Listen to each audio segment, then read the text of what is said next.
Assalamualaikum warahmatullahi wabarakatuh.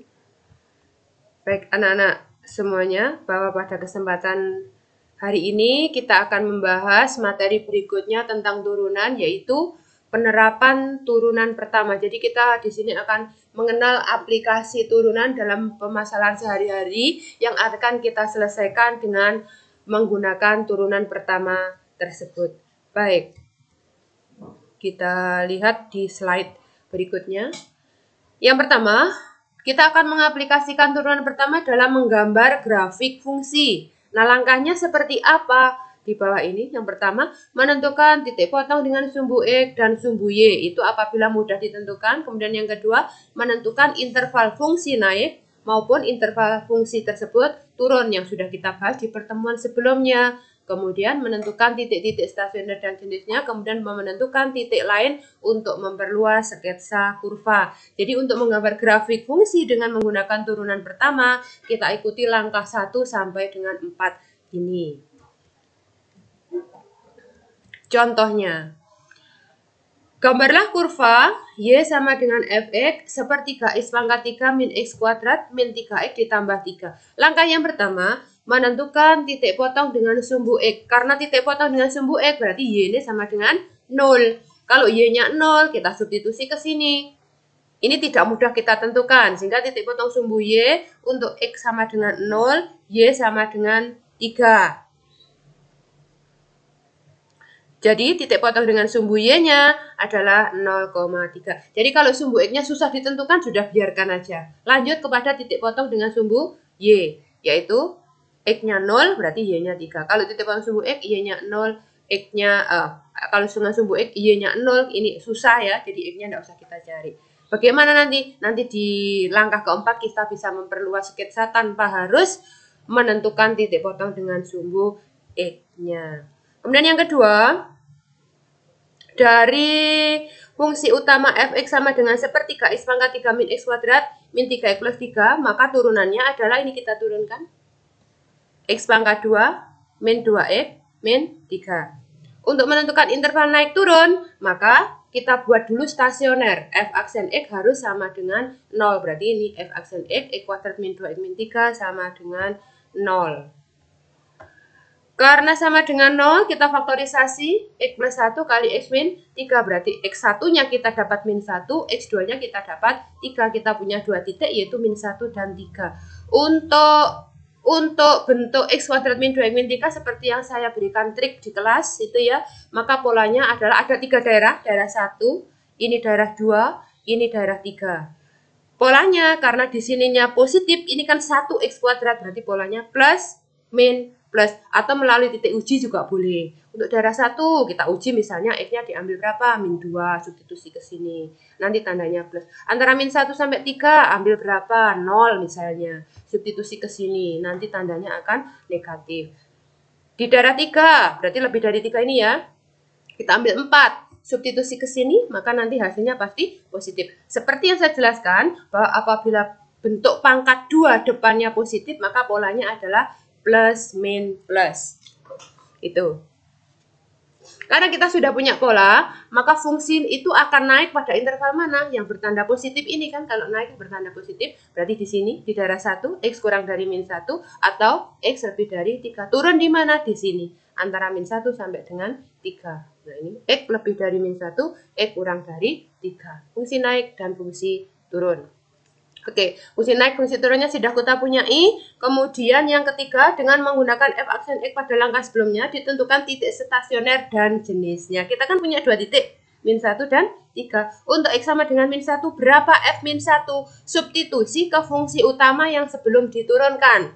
Seperti X pangkat 3 tadi ya, yang awal. Maka kita substitusikan ke sana, seperti K kali min 1 pangkat 3 dikurangi min 1 kuadrat min 3 kali min 1 ditambah 3, hasilnya ini. Sehingga didapatlah untuk titik min 1 ini 14 per 3. Kemudian untuk X sama dengan 3 diperoleh F3, substitusi ke fungsi utama sebelum diturunkan, hasilnya adalah min 6. Jadi ketika 3 hasilnya dia min 6.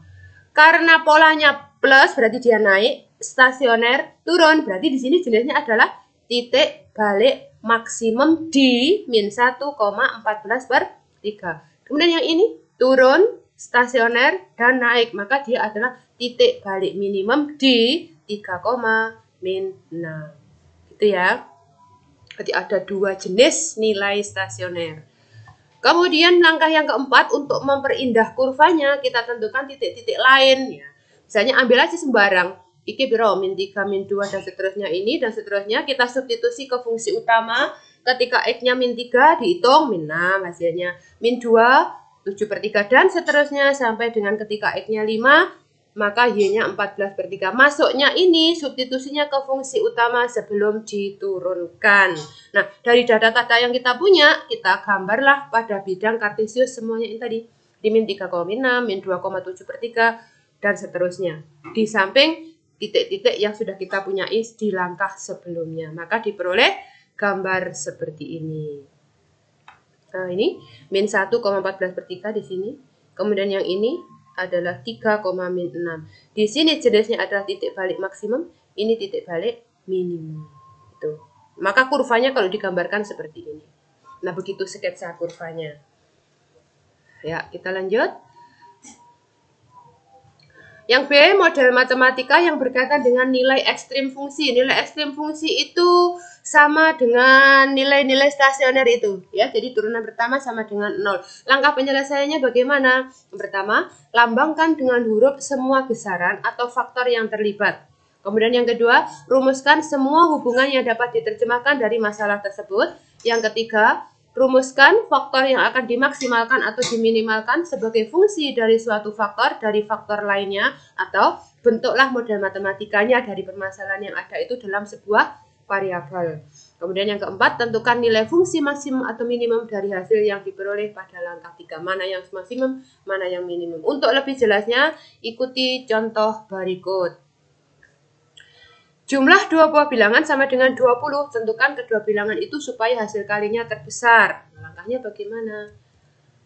Nah, ini. Kita misalkan bilangan pertamanya X, bilangan keduanya Y. Karena jumlah dua bilangannya 20, berarti X ditambah Y sama dengan 20. Kalau saya ambil Y sama dengan 20 min X. Karena hasil kalinya harus maksimum atau terbesar, maka saya simpulkan hasil kali sebagai HX, X kali Y.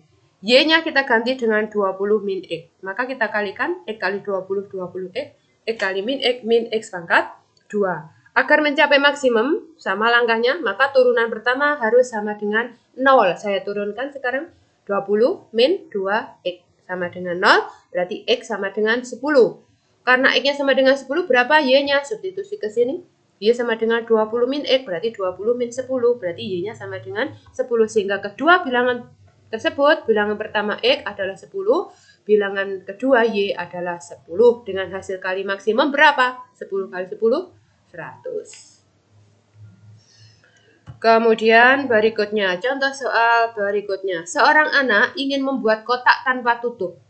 Ia memiliki karton yang berbentuk persegi, yang panjang sisinya 60 cm. Adapun caranya adalah dengan membuang setiap bagian pojok lembaran karton tersebut sehingga bagian yang terbuang juga berbentuk persegi yang berukuran sama. Kemudian lipatlah sisi-sisi persegi itu ke atas tepat pada pojok persegi yang terbuang. Berapa panjang sisi yang akan dibuang itu akan didapatkan volume kotak yang maksimum dan berapakah volume maksimum tersebut. Jadi dipahami kalimat itu maksudnya apa agar lebih mudah anak-anak. Untuk persoalan seperti ini biasanya lebih mudah kita gambarkan bangunnya. Ya, kita gambarkan bangunnya seperti apa sih gitu. Nah, yang pertama, kita misalkan bagian pojok karton yang dipotong dan terbuang yang berbentuk persegi tadi, berarti panjang sisinya kita misalkan X. Ya, karena persegi panjang sisinya X gitu aja. Karena panjang sisi karton 60 cm, setelah dipotong X ke kiri, X di kiri dan kanan, maka panjang sisinya menjadi berapa? Kan berkurang karena dipotong sepanjang X tadi. 60 min 2X. Kenapa 2X kan kiri kanan? Motongnya kan kiri kanan. Lebarnya berapa? Karena berbentuk persegi berarti panjang sama dengan lebar. Dengan tingginya setinggi X yang kita potong tadi. Nah, gambarnya seperti ini. Jadi ini kartonnya 60, kemudian kita potong X, di sini juga X, ini juga X, pojok-pojok ini ya. X semuanya karena berbentuk persegi. Berarti yang ini yang dikasih kurung ini adalah 60 min 2x. Totalnya kan 60. Ini dikurangi x, sehingga ya dikurangi x. Yang sini juga sama. Karena bangunnya berbentuk persegi. Maka volume kita hitung sebagai volume itu apa? Panjang kali lebar kali tinggi. Ini kalau di teknok itu kan berupa kotak nanti, ya. Berarti panjangnya menjadi 60 min 2x, ini panjangnya. Karena bangunnya berbentuk persegi, berarti lebarnya juga sama, 60 min 2x. Berapa tingginya? Tingginya adalah x. Kemudian kita kalikan, ini dan seterusnya didapatlah 3600x min 240x pangkat 2 ditambah 4x pangkat 3. Supaya mencapai maksimum, maka turunan pertama harus sama dengan 0. Maksimum maupun minimum, rumusnya sama. Turunan pertama harus sama dengan 0. Turunan pertama, berarti ini kita turunkan. Nah, sama dengan 0. 12-nya keluar, bisa kita sederhanakan, 300. 12 berarti 300 min 40x plus x kuadrat. Kita faktorisasi. Didapat seperti ini. X-nya 10 atau X-nya 30. Kita punya dua titik, yaitu X1 10 dan X2-nya 30. Kita cari nilai ini, apa? Naik dan turunnya. Plus, min, plus. Kenapa? Polanya seperti ini. Ininya positif, berarti sini polanya plus, min, plus.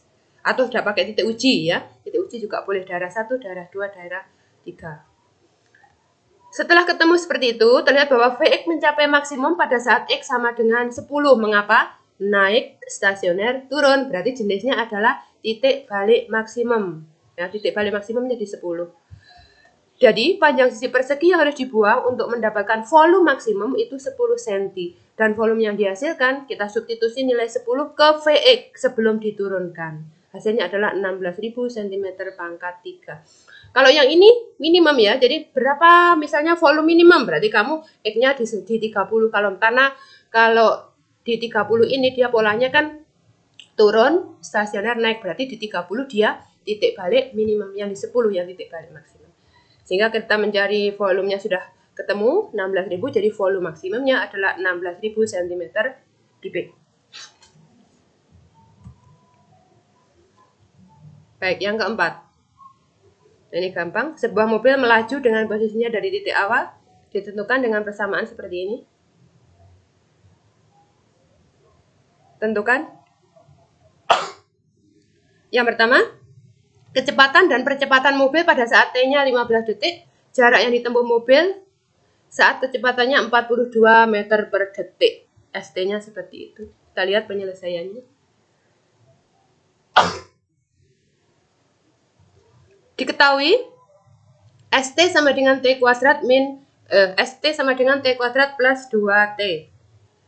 Anak-anak, untuk mencari VT atau kecepatan itu adalah turunan pertama dari S. Jadi VT, kecepatan, itu turunan pertama dari S. Jadi kalau ini kita turunkan kan 2T ditambah 2. Kalau yang diminta VT pada saat 15 berarti S aksen 15. Kita substitusi 2 kali 15 tambah 2 berarti 30 tambah 2, 32 meter per detik. Kalau percepatan itu adalah turunan pertama dari V atau turunan kedua dari S. Ya. Jadi kalau percepatan turunan pertama dari V. Karena V-nya kita punya 2T plus 2, turunan pertamanya adalah 2. Jadi percepatannya 2M per S pangkat 2. Itu ya. Kemudian yang B, jarak tempuh saat VT-nya 42. Jarak tempuh tadi, jarak tempuhnya berapa pada saat VT-nya 42? VT kita punya dari S aksen T, 2T plus 2. Ini turunannya ya, S aksen. Sama dengan 42, berarti 2T sama dengan 40. T-nya adalah 20. Pada saat T20 berapa S-nya? S20 adalah kita substitusi 20 kuadrat ditambah 2 kali 20. 20 kuadrat itu 400, 400 2 kali 20, 40. Berarti 440 meter. Itu. Jadi intinya di sini, kecepatan itu turunan pertama dari jarak, percepatan turunan pertama dari kecepatan. Itu ya. Yang kelima, tentukan persamaan garis singgung parabola Y sama dengan X kuadrat plus 1 yang melalui titik min 1,2. PGS ini persamaan garis singgung kurva. Penyelesaiannya, diketahui kita punya kurva X kuadrat plus 1. Untuk menentukan kita butuh gradien atau kemiringan. Jadi gradien garis singgung dari sebuah kurva yang melalui sebuah titik tertentu itu disimbolkan dengan M. Nah, M itu didapatkan dari apa? Turunan pertama pada saat absis di titik tertentu. Jadi turunan pertama pada saat X-nya min 1. Jadi turunan pertama dari ini adalah 2X. X-nya kita ganti min 1. 2 kali min 1 sama dengan min 2. Ini merupakan M atau gradien. Sehingga PGS kurva yang melalui titik min 1,2 dan gradien M sama dengan min 2 adalah persamaan garis singgungnya Y min B sama dengan M dalam kurung X min A. Y min B-nya kita ganti ini 2. M-nya min 2. X min A. X min A. Berarti min 1 berarti plus 1. Y min 2 sama dengan min 2, X plus 1. Ini kita sederhanakan, maka Y sama dengan min 2X. Ini min 2. Min 2 ini pindah ruas, plus 2 berarti 0 kan? Berarti Y sama dengan min 2X adalah persamaan garis singgung kurva ini yang memiliki gradien M sama dengan min 2 melalui sebuah titik tertentu. Gitu caranya. Jadi menentukan gradien itu adalah turunan pertama pada saat absis sama dengan titik yang diketahui ini. Nah, dari beberapa soal yang sudah saya jelaskan tadi, silakan kalian untuk mengerjakan latihan soal di buku paket kalian, yaitu di halaman ini yang saya tuliskan 285 sampai dengan 288 di nomor-nomor yang sudah saya sebutkan itu. Baik, demikian yang bisa saya sampaikan pada kesempatan kali ini. Silakan untuk dipahami dengan baik dan dikerjakan latihan soalnya. Apabila ada kesulitan, silakan untuk ditanyakan. Terima kasih atas semua perhatiannya. Semoga ilmu kita pada pagi hari ini yang kalian simak bisa membawa berkah untuk kita di kedepannya. Amin. Saya akhiri. Assalamualaikum warahmatullahi wabarakatuh.